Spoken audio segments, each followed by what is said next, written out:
Alright mga butingting, welcome back sa ating channel, Cord of Butingting. Ayan, for today's video mga butingting ay magpintura tayo ng sahig ng sasakyan. Ayan, kinakalawang na mga butingting.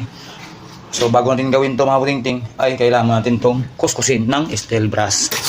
Ganun po ang gagawin mga butingting palagi pag tayo po maka-apply ng mga pintura or mga waterproofing. Ang gamit ko pala ngayon mga butingting ay ito na naman si Dabco Kitin Premium. Ayan, yan po yung natin gagamitin mga butingting. So ang tanong, pwede po ba ito sa bakal?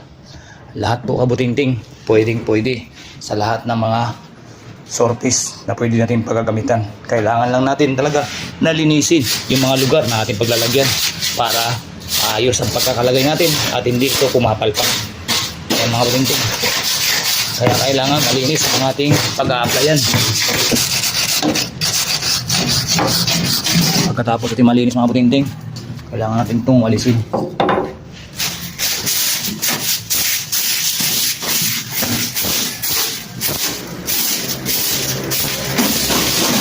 Yan, malinis na ating paligid mga kabutingting. Kaya ready na si Dabco Kitin Premium. Gamit ang ating brush, diretso na agad tayo mag-apply. Ganun lang mga kabutingting. Yan. Kaya sa mga nagtatanong po, pwede po ito sa bakal para maiwasan natin pagmumulan ng kalawang.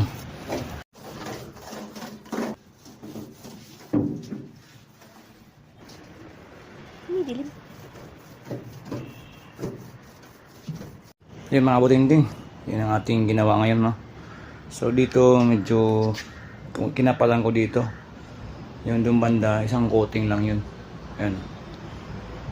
Kasi nga wala na tayo tira.